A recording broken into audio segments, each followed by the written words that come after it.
नमस्कार, good evening.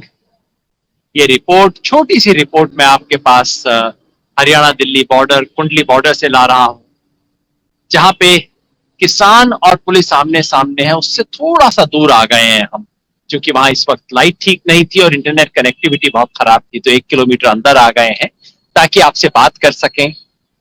आज एक बहुत बड़ा दिन था, क्योंकि किसानों ने भारत बंद की कॉल दी थी और एक सफल और शानदार भारत बंद किसानों ने ऑर्गेनाइज किया। कितने दिन का नोटिस था?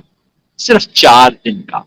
आमतौर पे भारत बंद जब ऑर्गेनाइज किया जाता है, बहुत बड़ी एक्टिविटी है भारत बंद, पूरे देश में संदेश पहुंचाना, देश भर में संगठनों का संपर्क करना, उन्हें किसी तरह से जोड़ना। ये सब जब किया जाता है तो 4 महीने की तैयारी होती है। 2 महीने पहले से पर्चे बन जाते हैं, पोस्टर बनने शुरू होते हैं, खबरें पहुंचाई जाती हैं और दिन रात मेहनत के बाद उम्मीद करते हैं कि भारत बंद शायद आंशिक रूप से सफल हो जाए। लेकिन इस बार सिर्फ 4 दिन का नोटिस था। 4 तारीख को किया गया और 8 तारीख को भारत बंद। क्षमता भी नहीं। ये जो संयुक्त किसान मोर्चा है, इसमें 450 के करीब किसान संगठन शामिल हैं। लेकिन सच कहूं तो ये 450 किसान संगठन भी इस कोई स्थिति में नहीं कि वो अपनी पूरी ऊर्जा लगा दें और देश बंद हो जाए। लेकिन जिस तरह का उसको रिस्पॉन्स आया है, अद्भुत रिस्पॉन्स आया है। पंजाब और हरियाणा की मैं ज्यादा बात नहीं करूंगा, जाहिर है पंजाब के अंदर तो बंद होना ही था, पंजाब में पूरी तरह बंद रहना था, हुआ, इस पे किसी को आश्चर्य नहीं हुआ। हरियाणा में जम के बंद हुआ।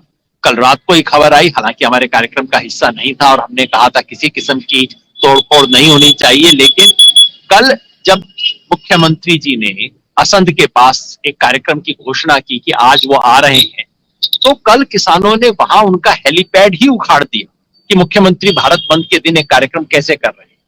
तोड़फोड़ के पक्ष में हम नहीं थे, जैसा मैंने बताया, लेकिन आपको सिर्फ सूचना देने के लिए क्या कुछ हो रहा है। हरियाणा में 2-3 जो अर्बन सेंटर है हरियाणा के, उसको छोड़ के सब जगह बंद ऑब्जर्व किया गया।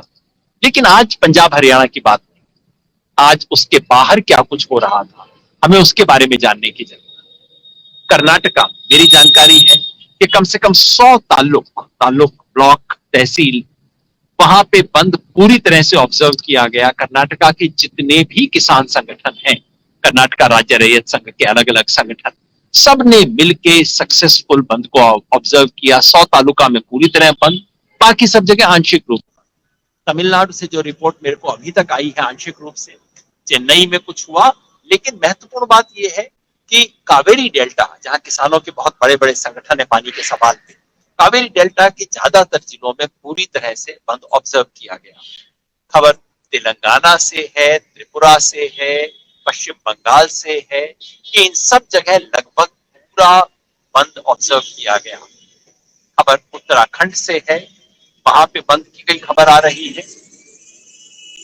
महाराष्ट्र के बारे में बात चलाई जा रही थी कि शेतकरी संगठन जो है, राजू शेट्टी जी का स्वाभिमानी शेतकरी संगठन, उसके बारे में चलाया जा रहा था। दरअसल उसका एक छोटा सा ब्रेकअवे फैक्शन है शेतकरी संगठन, उस नाम से चलाया जा रहा था। ये तो सरकार के पक्ष में। लेकिन आज राजू शेट्टी के नेतृत्व वाले स्वाभिमानी शेतकरी संघ ने अपने इलाके में जम के बंद का आयोजन किया। उन्होंने तो बुल्ढाना में रेल बंद भी कर दी, हालांकि वो हमारे कार्यक्रम का हिस्सा नहीं था। खबर देश के बाकी इलाकों से है। बीजेपी रूल जो स्टेट है, गुजरात और उत्तर प्रदेश, वहां पुलिस ने दमन का सहारा लिया। उत्तर प्रदेश में, पूरे प्रदेश में जितने किसान कार्यकर्ता थे उनको हिरासत में लिया गया। जो भी किसान लोग बाहर आए आज करने के लिए, उन सबको पुलिस ने पकड़ लिया। गुजरात पुलिस एक कदम आगे बढ़ गई। गुजरात पुलिस ने पहले से ही किसान नेताओं को पकड़ लिया और गुजरात के डीजीपी ने पता है क्या ऑर्डर इशू किया? उन्होंने ऑर्डर इशू किया कि जो कोई भी इस बंद में भाग लेगा उसके खिलाफ मुकदमा होगा, और जो इस बंद के समाचार को सोशल मीडिया पे शेयर करेगा उसके ऊपर मुकदमा होगा। अब बताइए क्या होता जा रहा है। मैं समझता हूं कि इस आदेश में ही इस बंद की सफलता है। खबर राजस्थान से भी है, बाकी सब इलाकों से भी है, मध्य प्रदेश के कई इलाकों से आए हैं। मैं अभी ज्यादा दावा नहीं करूंगा, बस एक छोटी सी बात कहूंगा कि कम से कम ये साबित हो गया ये जो कहते थे, कम से कम न्यूनतम बात करता हूं, ज्यादा बढ़ा के चीजों को उछाल के बातें कहने की मेरी आदत नहीं, लेकिन जो कहते थे कि ये सिर्फ हरियाणा और पंजाब का प्रोटेस्ट है, शायद उनकी आंख खुल गई। प्रधानमंत्री जो खोलने की बातें करते हैं उससे चीजें बंद होती हैं। मैंने कई बार कहा है, प्रधानमंत्री जिसे ऐतिहासिक बताते हैं, कहते हैं किसानों के लिए नया रास्ता खुल गया, उससे बंद होता है, लेकिन किसानों ने जो बंद किया उससे कुछ खुला है। उम्मीद है उससे सरकार की आंख खुली होगी। उम्मीद है सरकार को पता लगा होगा कि केवल हरियाणा पंजाब नहीं है। उम्मीद है सरकार के कान भी खुले होंगे, थोड़ा सरकार को सुना भी होगा कि भाई किसान मांग क्या रहे हैं। कल तक सरकार को यह भी नहीं था कि किसान तीनों कानूनों को खारिज करवाना चाहते हैं, इससे कम पे समझौता नहीं करेंगे, लेकिन सरकार को शायद उम्मीद करते हैं आज के भारत बंद से उनका थोड़ा कान भी खुल गया होगा। और अगर ये दोनों खुल गए हैं तो वार्ता में जो गतिरोध है उसका रास्ता भी खुल गया होगा, क्योंकि वार्ता में गतिरोध क्यों है? गतिरोध सिर्फ इसलिए है कि किसान अपनी बात पर अडिग है और सरकार उनकी बात सुनना नहीं चाहती।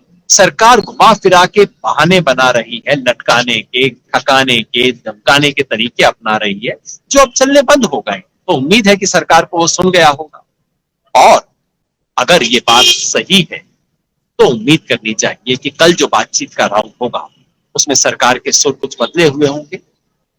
शाम तक खबर आई कि गृह मंत्री ने किसान नेताओं को बातचीत के लिए बुलाया। अब गृह मंत्री का क्या काम इस सब चीज में पता नहीं, लेकिन आप ये समझ लीजिए कि भारत बंद की सूचना गृह मंत्री तक पहुंच गई होगी, इसलिए किसान नेताओं से बातचीत करना चाह रहे हैं।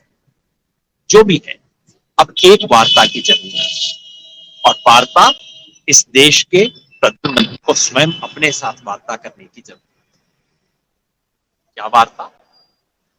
प्रधानमंत्री नरेंद्र मोदी को बंद कमरे में शीशे के सामने बैठ के अपने आप से बात करने की जरूरत है, और वो यही, नरेंद्र या जो भी वो अपने आप को कहते हो, जिस भी नाम से बुलाते हो अपने आप को, कहने की जरूरत है, बोलने की।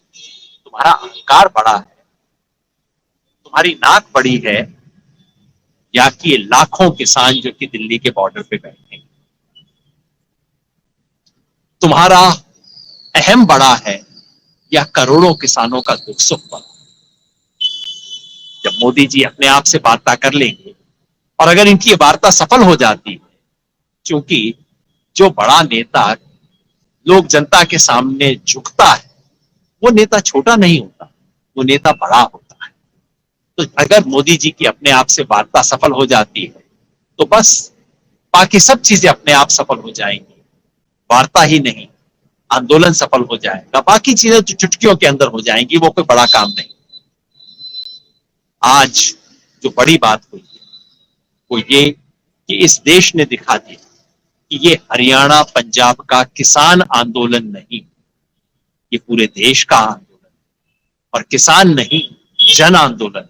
आज मजदूर इसके साथ जुड़े, विद्यार्थी, महिलाएं, लेखक, बुद्धिजीवी, पोएट, सब लोग जुड़े, सब ने इसे जनता का आंदोलन बनाया, क्योंकि हर हिंदुस्तानी के मन में कहीं एक किसान, हर हिंदुस्तानी सोचता है, चाहे कोई बंबई में चार्टर्ड अकाउंटेंट, उसे भी याद आता है कि मेरे दादाजी कहीं आड़त का काम करते थे और उससे मैं पढ़ सका, मैं आज यहाँ पे पहुंचा। जो बेंगलोर का आईटी इंजीनियर है वो भी जानता है कि उसके रूट भी कहीं गांव में।